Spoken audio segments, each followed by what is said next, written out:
Bonsoir. Dans le domaine des idées, tout repose sur l'enthousiasme, mais dans le monde réel, tout repose sur la persévérance. J'aurais bien voulu être à l'origine de cette citation, mais elle est signée Goethe. Je voudrais juste rajouter que tout repose également sur la bonne gestion des outils et des hommes. Nous allons beaucoup en parler dans cette émission. Bienvenue dans Succès, le magazine de l'économie sur la télévision togolaise, en compagnie de vous, Jean-Didier Atengli. Merci d'avoir répondu à l'invitation de Succès. C'est avec plaisir, madame. Vous êtes le représentant de Africa Bourse. Nous allons revenir un peu plus en détail sur ce que vous faites dans le courant de cette émission qui démarre tout de suite avec le sommaire.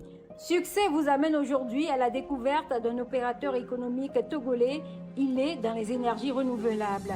Son business model, Kia Energy Group, est très prometteur. Nous irons ensuite dans l'univers des délices de Choco Togo, le chocolat 100% Made in Togo qui fête ses 10 ans cette année. Et enfin, nous parlerons de l'obtention du permis de construire, une réforme majeure mise en place par le Togo pour être plus attractif aux yeux des investisseurs étrangers.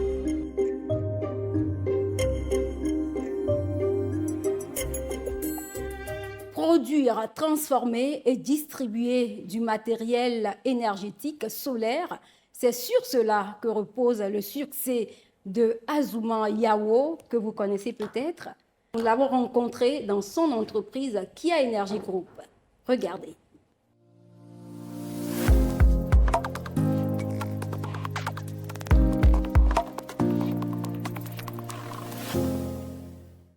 Le Togo s'est donné pour objectif de parvenir à 50% d'énergie renouvelable dans son mix énergétique à l'horizon 2025. Ses fils et filles sont prêts à l'accompagner dans la réalisation de cet objectif.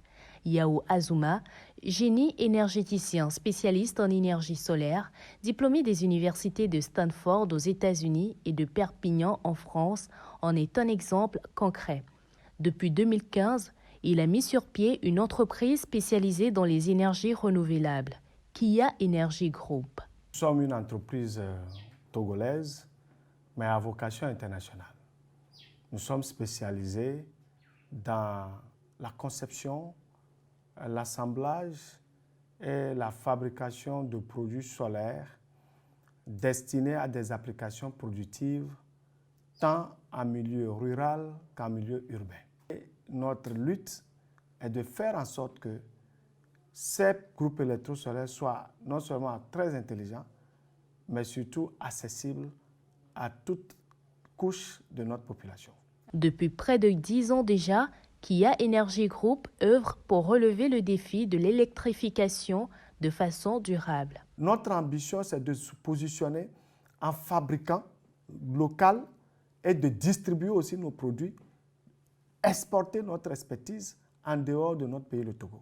Être en quelque sorte des éléments qui peuvent permettre de faire une diplomatie énergétique dans la sous-région et pourquoi pas dans tout le continent africain. La société conçoit, assemble et distribue des unités solaires de transformation appelées groupes électrosolaires ou Kia SOP. Les Kia SOP sont des solutions anti-délestage pour les ménages urbains et les PME, PMI. Le produit est très apprécié. Avec l'installation là, je suis sur 100%.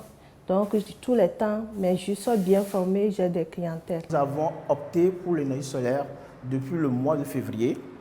Et à ce jour, nous pouvons vous dire que nous tournons à 100% au solaire. On a été vraiment surpris parce que les avantages sont vraiment extraordinaires. On n'a plus de problème de délestage. On vient, on travaille non-stop. Et pour donner à tous accès à une énergie de qualité, Kia Energy a signé un partenariat avec le groupe Ecobank. Le partenariat avec Ecobank, vous avez un besoin particulier. Vous faites appel à Kia qui va vous proposer un système solaire adapté à ce besoin. Et Kia vous oriente vers le guichet Kia qui se trouve à Ecobank, le projet qui vous permet de payer sur 5 ans. Kia Energy a créé plus de 100 emplois directs et environ 468 emplois indirects depuis 2015. Avec une équipe de jeunes dynamiques, Kia Energy Group œuvre pour mettre sur le marché des produits 100% made in Togo. Et nous travaillons également sur des projets étatiques. J'en veux pour rappel la centrale de Blita, la grande centrale de Blita qui est aujourd'hui à 70 MW. Notre entreprise a été l'ingénieur conseil du gouvernement togolais. Donc, nous avons contribué à ce que la centrale soit bien conçue, bien construite. Donc, c'est l'une des réalisations dont nous en sommes fiers. Nous avons également contribué à former près de 3000 techniciens dans le cadre du projet CISO, dans le domaine solaire, pour aider à faire la distribution des kits solaires et puis la maintenance de ces systèmes dans chaque préfecture au Togo. Les KIASOP sont des systèmes solaires compacts, autonomes, conçus et assemblés localement. Dans ce laboratoire, nous concevons et testons tous nos prototypes en termes d'onduleurs, en termes de gestionnaire d'énergie. Cette machine, elle permet d'imprimer des circuits électriques et électroniques. Une imprimante 3D. Cette imprimante 3D nous permet de fabriquer des boîtiers comme ça, dans lesquels nous mettons nos composants électroniques. Donc, quand nous vous parlons de Made in Togo 100%, ben vous avez vu de la carte, avec l'assemblage des composants, nous arrivons à ces boîtiers. Celui-là qui fait l'analyseur réseau, donc ça, si on place ça chez vous à la maison, on peut savoir quelle est votre consommation énergétique. Vous avez ici un prototype d'onduleur. L'onduleur qui permet de convertir le courant continu en courant alternatif. Ce sont ces éléments-là que nous mettons dans nos groupes électrosolaires et qui nous permettent de donner l'électricité aux gens sans changer leur appareil électrique qu'ils avaient avant. La société togolaise Kia Energy Group s'impose comme un acteur incontournable dans les questions d'énergie renouvelable au Togo et dans toutes les sous-régions. Au Mali, nous avons construit 8 mini-centrales au Mali. Nous intervenons au Bénin où nous avons fait plusieurs services en termes de contrôle audit pour des mini-centrales. Nous avons réalisé des projets au Ghana. Nous avons des clients qui utilisent nos systèmes solaires au Ghana. Et nous avons surtout aussi des clients au Burkina Faso qui consomment à la fois que ce soit nos produits, notamment notre logiciel de dimensionnement que nous avons conçu, développé ici à Kia, qui est le premier logiciel africain de dimensionnement des systèmes solaires autonomes, qui permet de réduire jusqu'à 50% les coûts d'investissement dans les systèmes solaires quand on utilisait d'autres types de logiciels. Et pour que sa croissance profite au plus grand nombre, Yao Azuma a créé une fondation, la fondation Kia. On intègre dans la formation les jeunes filles qui ont un niveau BPC et qui ont fait soit le lycée, soit l'université, mais toutes séries confondues. Nous les formons sur les installations solaires et leur maintenance. Et nous conservons certaines de ces jeunes filles dans nos activités directement, comme l'exemple ici. En 2018, Kia Energy Group a reçu le premier prix de l'innovation de la BOAD. Le prix est destiné à stimuler l'innovation dans la région ouest africaine en récompensant des projets novateurs qui ont un impact positif sur le développement économique et social.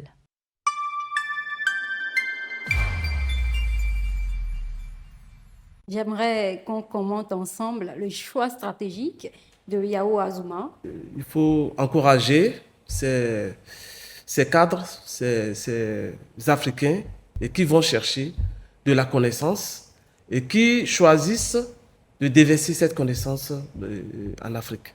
Donc, M. Azuma devait être vraiment accompagné par nos instances. Il faut dire que depuis 2020, je crois que le monde est déjà en dépassement en ce qui concerne la consommation de ce que nous offre la nature. C'est l'ère aujourd'hui de développer l'énergie renouvelable. Donc, moi, je crois que c'est une opportunité pour l'Afrique. Il y a 3 semaines, j'étais au Bénin et j'ai constaté effectivement des installations de Kia Energy. Donc, moi, je supporte pleinement Et je m'engage pleinement derrière ces entrepreneurs qui ont cette vocation-là. D'ailleurs, le marché financier sur lequel nous intervenons est prêt pour accompagner ces sociétés pour lever des fonds si elles remplissent certaines conditions. Alors, pourquoi, selon vous, on n'a pas des profils comme ça, comme celui de Yao Azuma au Togo et en Afrique? Oui, il faut dire, c'est un choix très difficile pour nos compatriotes quand ils quittent l'Afrique et quand ils vont dans les pays développés. Et après ces connaissances, qu'ils constatent que déjà, ils peuvent s'installer là-bas et gagner plus et que d'installation des activités, du business est plus fluide et leur permet de profiter de l'avancée de la technologie. Donc, généralement, il y a tout ça qui amène nos frères africains qui vont dans les pays développés et qui, après ces formations, décident de rester. Donc, voilà ce qui explique le fait que la jeunesse, nous avons constaté une paupérisation de ce qu'on appelle du génie en Afrique. Est-ce que vous pensez que les énergies renouvelables peuvent vraiment contribuer à combler le déficit énergétique dans nos pays? Absolument que oui. Absolument. Il faut qu'il y ait une volonté politique dans nos États et qu'il y ait un accompagnement parce que, vous voyez, il faut dire que la G7, les grandes puissances sont prêtes à accompagner les sociétés qui vont investir et qui vont investir dans les énergies renouvelables. Donc, dans cette émission, dans la présentation, j'ai remarqué que déjà, vous avez vu la Banque ouest-africaine de développement accompagner le DG de Kia Énergie dans sa démarche. Alors, nous allons parler d'un autre success story. Il s'agit de Choco Togo, une jeune coopérative qui a choisi de transformer le cacao togolais en chocolat. Regardez.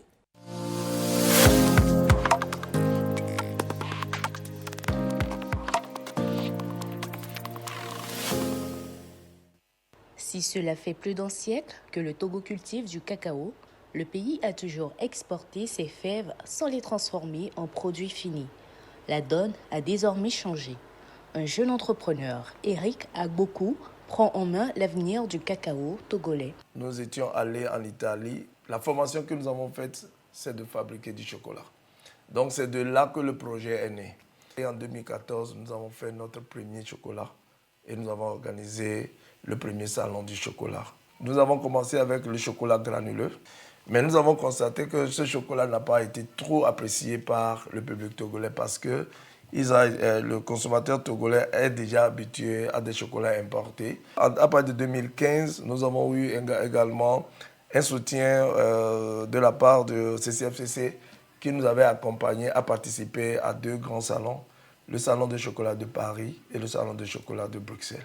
Pendant notre parcours, nous avons gagné aussi des prix de PASA qui nous avaient permis d'acheter les premières machines. Nous voudrons vraiment prendre ce temps pour dire merci à l'État. Et de ces machines, nous avons acheté d'autres nouvelles machines nous-mêmes. Et c'est ça qui fait aussi notre réussite aujourd'hui. Quand on dit Choco Togo, nous entendons 2 choses là-bas. Nous entendons le chocolat togolais, mais nous entendons un pays choco, ce qui veut dire un pays beau. Donc nous avons la mission de parler de cette nation à travers le chocolat. Choco Togo, premier chocolat bio made in Togo, fait son chemin. Le label se veut 100% bio, n'utilisant que des fèves issues des plantations togolaises. Nous avons signé un contrat avec la Fédération des producteurs du café cacao, FIPOCAT, et nous travaillons avec 2 unions différentes.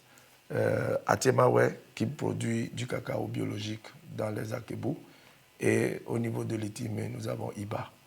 Et nous avons choisi ces 2 unions parce que dans leur production, ils ont encore certaines variétés que nous appelons Tetekwashi, que les gens connaissent bien. Nous, on a choisi cette variété Donc on encourage ceux qui cultivent cette variété pour qu'ils ne coupent pas et planter de nouvelles variétés.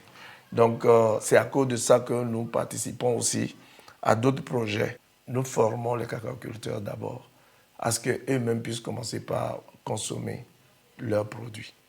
Nous ne pensons pas que c'est décent de notre part de leur apporter du chocolat fait de chez nous. On peut leur montrer comment ils peuvent manger du chocolat chez eux.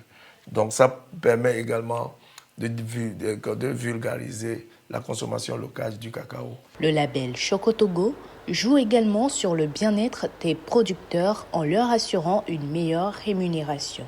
Donc nous, on s'est dit que nous, au Togo, nous allons acheter le kilo au double du prix. Donc on achetait déjà, quand c'est 750, on achetait à 1500. Et si c'est 1000 francs, on achetait à 2000 francs. Pour que nous puissions partager ces bénéfices-là. Nous avons également mis en place une stratégie pour former les femmes du cacaoculteur.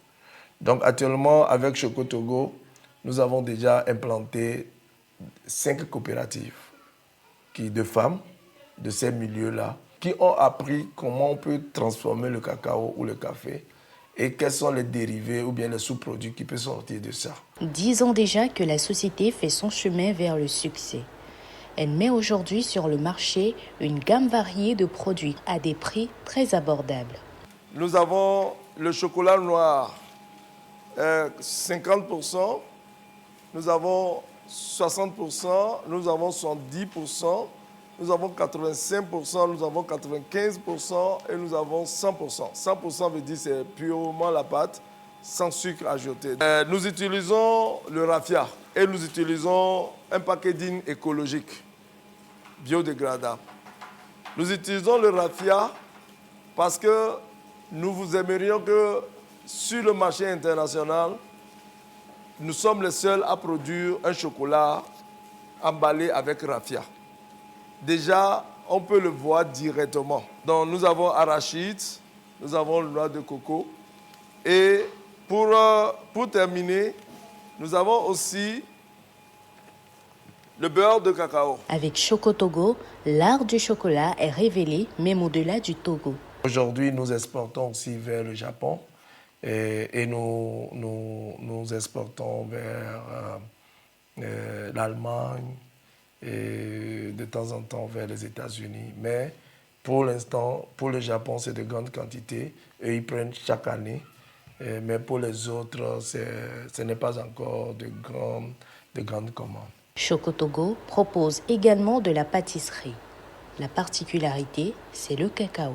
Nous desservons sur certaines compagnies aériennes des cakes qui sont faits à base du cacao togolais. Vous allez voir sur les vols, nous avons les petits chocolats qui sont toujours offerts en apéro. Si la coopérative célèbre une décennie de succès, elle ne compte pas s'arrêter en si bon chemin.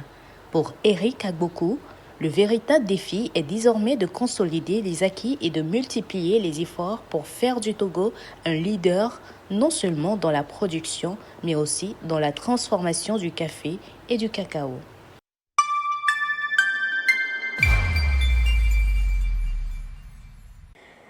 Qu'est-ce qui fait le succès des entreprises comme celle-ci? En fait, quand je prends même déjà les 2 reportages que nous venons de suivre, je suis chez la chaîne Pau, parce qu'aujourd'hui, c'est ce qu'il faut pour l'Afrique, en fait. Vous n'êtes pas sans savoir qu'aujourd'hui, nous sommes dans le mois de consommer local au Togo. Donc, le mois d'octobre est consacré. C'est dans tout le mois. Dans tout le mois. C'est pas seulement le Togo. Voilà. Le mois du consommer local, c'est l'UEMOA qui a institué ça. Waouh. C'est épatant. Donc, il faut dire, j'étais vraiment épaté par cette volonté de nos frères qui sont allés prendre la connaissance, parce que lui, M. Agbokou est allé en Italie. Il a ramené sa connaissance, il a créé une société, il a recruté des Togolais et il a permis de créer du chiffre d'affaires, de créer une valeur ajoutée à l'économie togolaise. Vous voyez? Donc, pour ceux qui prennent du chocolat, je crois que c'est ce qui est le plus recommandé, ce qu'on a fait sur place. Parce que ce qui est importé, et vous ne savez pas comment c'est fait. Il faut conserver longtemps. Et vous savez que ces produits, le cacao, c'est en Afrique que les gens viennent chercher. Mais aujourd'hui, ici, nous avons cette possibilité de voir ces promoteurs créer de la valeur ajoutée à travers déjà nos habitudes alimentaires. Parce que le chocolat, aujourd'hui, c'est déjà rentré dans l'habitude des Africains. Donc, c'est à encourager. Moi, je crois que ils font du bon travail et ils sont vraiment encouragés. Alors, est-ce que vous croyez à l'industrialisation des produits traditionnels africains? Ah oui, bien sûr que oui. Déjà, je crois que dans l'agroalimentaire, vous devez déjà constater quand vous visitez les restaurants au Togo, vous allez constater qu'aujourd'hui, les gens commencent par consommer plus les boissons agroalimentaires produites déjà par nos dames ici.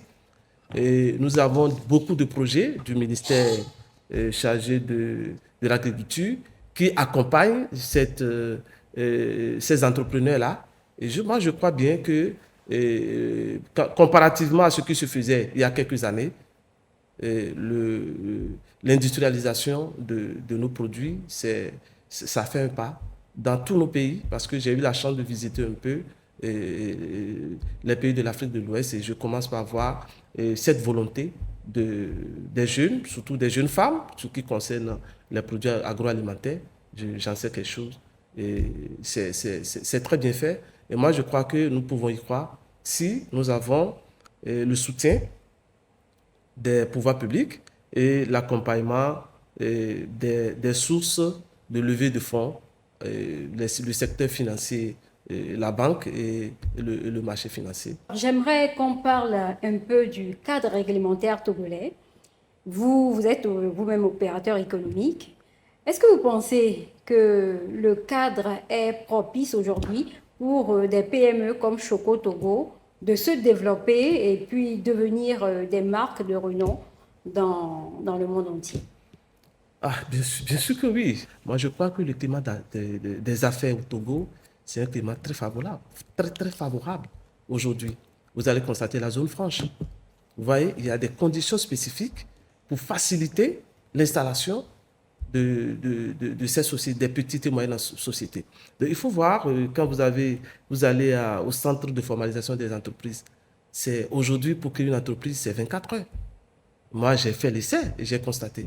Donc, moi, je crois que le climat des affaires au Togo est très favorable et de plus en plus favorable parce que nous avons remarqué déjà même des investisseurs internationaux qui viennent s'installer déjà au Togo à cause du fait que le climat est favorable pour ce qui concerne les facilités au début de la création de l'entreprise. Les dispositions ont été prises pour permettre, par exemple, à ces nouvelles sociétés d'amorcer petit à petit leur croissance. On l'a remarqué et même vécu ces dernières années, surtout avec la pandémie de Covid-19 et la guerre en Ukraine, la crise inflationniste, l'inflation, comment la comprennent les citoyens togolais? Regardez.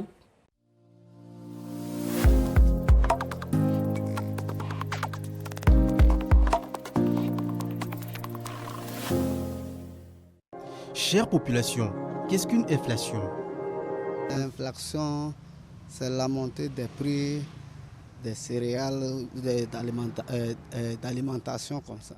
L'inflation, pour moi, c'est quand le prix des biens et services sont en hausse. L'inflation, c'est quand les choses deviennent chères sur le marché. Quand il y a eu coronavirus, on a acheté des choses très chères sur le marché. L'inflation, pour moi, c'est quand les choses deviennent de plus en plus chères. La vie de plus en plus chère, acheter les choses maintenant coûte plus cher qu'avant. Et pour moi, l'inflation, c'est ça. L'inflation est la perte du pouvoir d'achat de la monnaie qui se traduit par une augmentation générale et durable des prix. Elle correspond à une augmentation générale des prix des biens et services dans une économie. Lorsque le niveau général des prix augmente, une quantité donnée de monnaie permet d'acheter moins de biens et de services.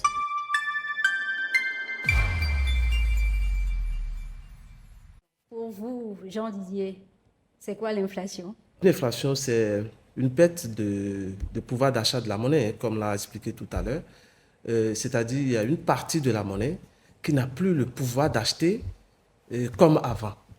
Et ça, quand on le constate, on va constater que c'est généralisé et dans le temps. Et là, on parle d'inflation. Cette inflation peut être due à beaucoup de choses. Ça peut être due à une forte demande. Et ça peut être dû à une augmentation des coûts de production. Et ça peut être dû également à la monnaie elle-même, quand la masse monétaire est élevée. Et il faut constater, hein, depuis Covid, il faut constater qu'à un certain moment, la BCEAO a facilité la levée des fonds des États membres de l'UEMOA, par exemple. Mais il faut signaler que l'inflation que nous avons dans notre espace, à mon avis, c'est une inflation importée parce que généralement, en dehors des reportages que nous avons suivis, nous importons beaucoup en Afrique. L'Afrique de l'Ouest, nous importons tout ce que nous consommons. Et quand vous constatez que les prix des biens augmentent de l'autre côté, que vous achetez ici, vous augmentez également le prix. Donc là, les trucs deviennent plus chers. Donc, généralement, il faut dire que les trois éléments que j'ai cités, dans cette inflation, on a vu que c'est ça superposé, l'un après l'autre. En fait, c'est les trois réunis qui a créé cette inflation. Mais actuellement, je crois qu'avec les dispositions prises par la BCEAO, nous avons déjà commencé par remarquer que ça a commencé par dégeler. Donc, voilà ce que je peux dire, hein, de façon sans ramasser sur cette situation d'inflation dans notre espace. Alors, parlons à présent du climat des affaires.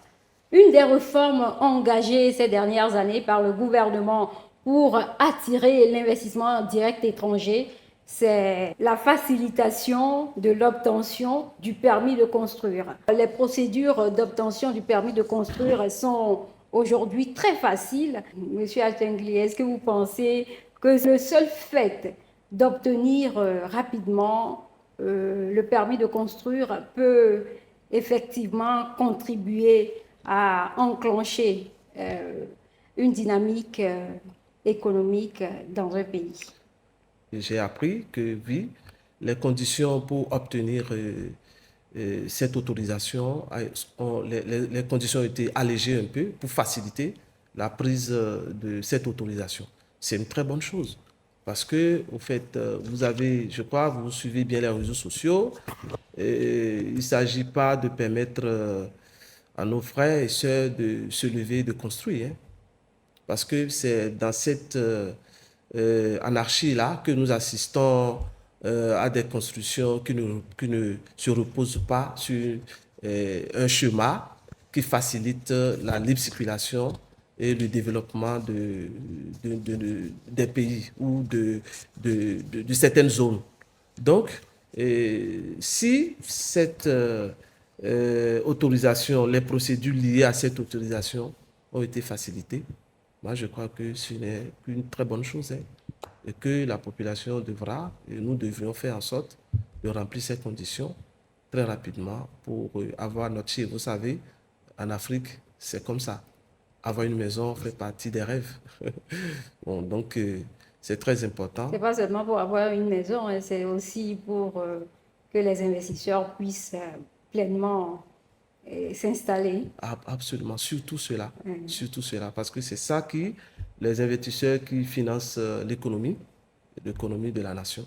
Voilà, donc ça facilite et les ménages et aussi les investisseurs, les grands groupes industriels qui décideront de s'installer plus proche du marché pourront déjà facilement obtenir ces autorisations pour démarrer leur activité. Je rappelle que le Togo a obtenu un très bon point dans le classement Doing Business 2020.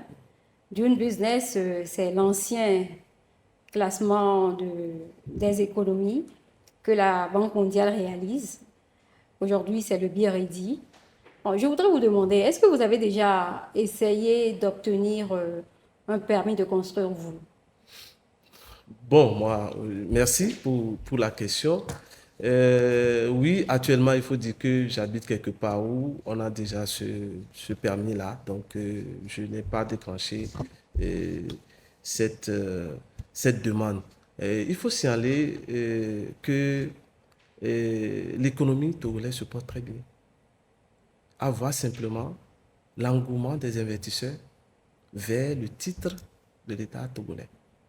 Dès que vous lancez une opération de levée de fonds, c'est bouclé très rapidement avec des taux, des prix très avantageux. Donc, quand il faut citer aujourd'hui les pays de l'Afrique de l'Ouest qui ont une très bonne ceinture, il faut en citer le Togo. Bon, parlons un petit peu de vous, Africa Bourse. Qu'est-ce que vous faites exactement? Là, nous sommes une société de gestion et d'intermédiation accréditée par le Conseil régional de l'épargne publique et des marchés financiers depuis 2005. Nous sommes la SGI la plus représentée dans l'espace UEMOA. Nous avons notre siège au Bénin et un bureau de liaison au Togo depuis 2010. Et nous avons un autre bureau également de liaison à Abidjan. Et qu'est-ce que nous faisons? Nous jouons un rôle d'intermédiation pour les investisseurs. Les agents ayant besoin de financement, et les agents ayant une capacité de financement, nous permettons à ces deux de se réunir sur le marché et d'échanger. En fait, si vous avez un peu d'épargne à côté et que vous estimez que vous avez un projet là-dessus et que vous voulez un rendement plus élevé, ce n'est pas vers une banque commerciale qu'il faut aller faire un dépôt. Mais c'est plutôt, vous allez vers Africa Bourse, vous ouvrez un compte qu'on appelle un compte titre. Le compte titre permettra de loger les papiers que vous allez acheter, les titres que vous allez acheter, en tenant compte de votre profil d'investisseur. Il y a des gens, quand on parle d'investissement sur le marché financier, les placements, ils disent hey, on a peur de perdre. Non, en fait. Alors, quand on parle de marché financier, on a tendance à réfléchir à la bourse. La bourse, c'est quoi? La bourse, c'est un marché virtuel sur lequel il y a des transactions qui se font, l'achat et la vente des titres du marché, des obligations, des actions et d'autres titres qui sont vendus sur ce marché. Jean-Didier Atengli, merci d'avoir répondu à notre invitation. Vous avez regardé Succès, le magazine de l'économie sur la télévision togolaise. Vous pouvez retrouver l'émission sur la page YouTube et Facebook de la télévision togolaise. Et n'oubliez pas aussi de laisser vos commentaires sur la page de l'émission Succès sur Facebook. Merci de nous avoir suivis et prenez soin de vous.